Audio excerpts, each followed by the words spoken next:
Le second atelier de co-création du projet Play to Learn, financé par l'USAID et mis en œuvre par Maud McDonald en collaboration avec le ministère de l'Éducation nationale, le ministère de la Femme et de la Famille, l'UNEFD et l'association Sonal Haya, s'est tenu aujourd'hui au Sheraton Hotel. Ce projet a pour objectif d'améliorer l'accès à l'éducation préscolaire à tous les enfants de 3 à 6 ans afin qu'ils bénéficient d'un enseignement de qualité et inclusif. L'atelier lancé par la représentante de l'USAID, la secrétaire générale du ministère de la Femme et de la Famille, l'inspectrice générale et le directeur général de l'enseignement du ministère de l'Éducation nationale a réuni des participants issus des institutions précitées, mais également de l'UNICEF et des milieux associatif. Cet atelier a pour objectif de présenter le bilan de l'année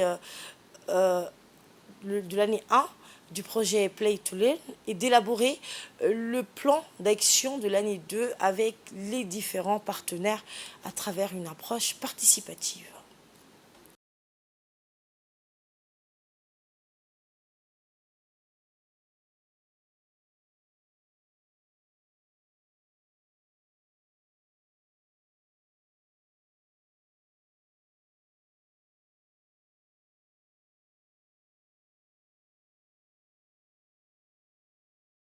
Des activités de l'année passée pour ainsi mieux se projeter et identifier les activités pour le plan d'action de la deuxième année. Je remercie notre partenaire d'exécution, Maud McDonald, pour l'organisation d'un deuxième atelier.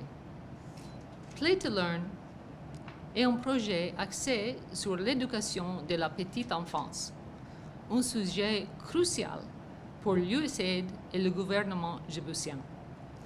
Sa particularité réside dans sa capacité à rassembler le gouvernement dans sa diversité, un bon nombre de partenaires, les membres de la communauté et la famille autour de nos enfants.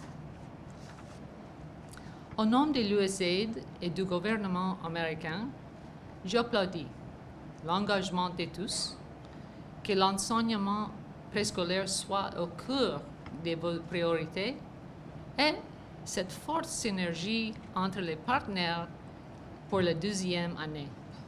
Je vous remercie tous pour votre participation et vous souhaite de fructueuses discussions. C'est un honneur et un plaisir d'être ici avec vous aujourd'hui pour ouvrir l'atelier Jouer pour apprendre, financé par l'USAID. Mes premiers remerciements en parlant au nom du ministère de la Femme et de la Famille à l'USAID qui a financé ce projet. Mes remerciements vont également au ministère de l'Enseignement, le MEDFOP, le ministre, le secrétaire général et tous les collaborateurs qui sont toujours prêts à nous épauler. Comme vous le savez, le ministère de la Femme et de la Famille a pour mandat de la petite enfance allant de 3 ans à 4 ans. À partir de 5 ans, c'est le ministère de l'Éducation, le MENFOP, qui est chargé. Le ministère de la Femme et de la Famille a mis en place les garderies et crèches communautaires qui sont encore à stade embryonnaire, qui sont développées, qui sont en phase de développement.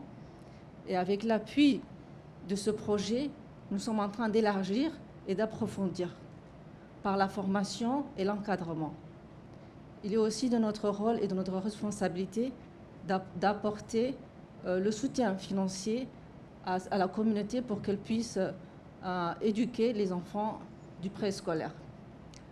Aujourd'hui, à Djibouti, le préscolaire n'est pas obligatoire, mais il est fondamental et important. Si on veut avoir un capital humain important, c'est l'investissement de l'enfant au niveau de l'éducation, au niveau de la santé. Nous sommes tous contents de nous retrouver aujourd'hui ici pour cette année 2. C'est la deuxième année, toujours dans la même dynamique, je pense, de démarche. On s'inscrit toujours dans cette démarche partenariale, on s'inscrit toujours dans cette démarche participative. Donc c'est un atelier de co-création et c'est vous tous ici présents, les ressources des différents ministères, des partenaires, etc., qui allaient contribuer à ce plan pour le ministère de l'Éducation nationale. Le préscolaire constitue une grande priorité. C'est inscrit dans notre schéma directeur 2021-2035.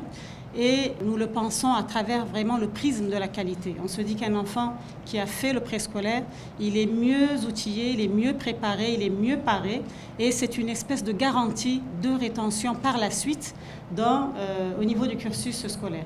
Donc aujourd'hui, notre mission au niveau du ministère de l'Éducation, il y a la mission de scolariser, d'inscrire, mais ce qui est plus difficile aujourd'hui, c'est la mission de récupérer les élèves déscolarisés.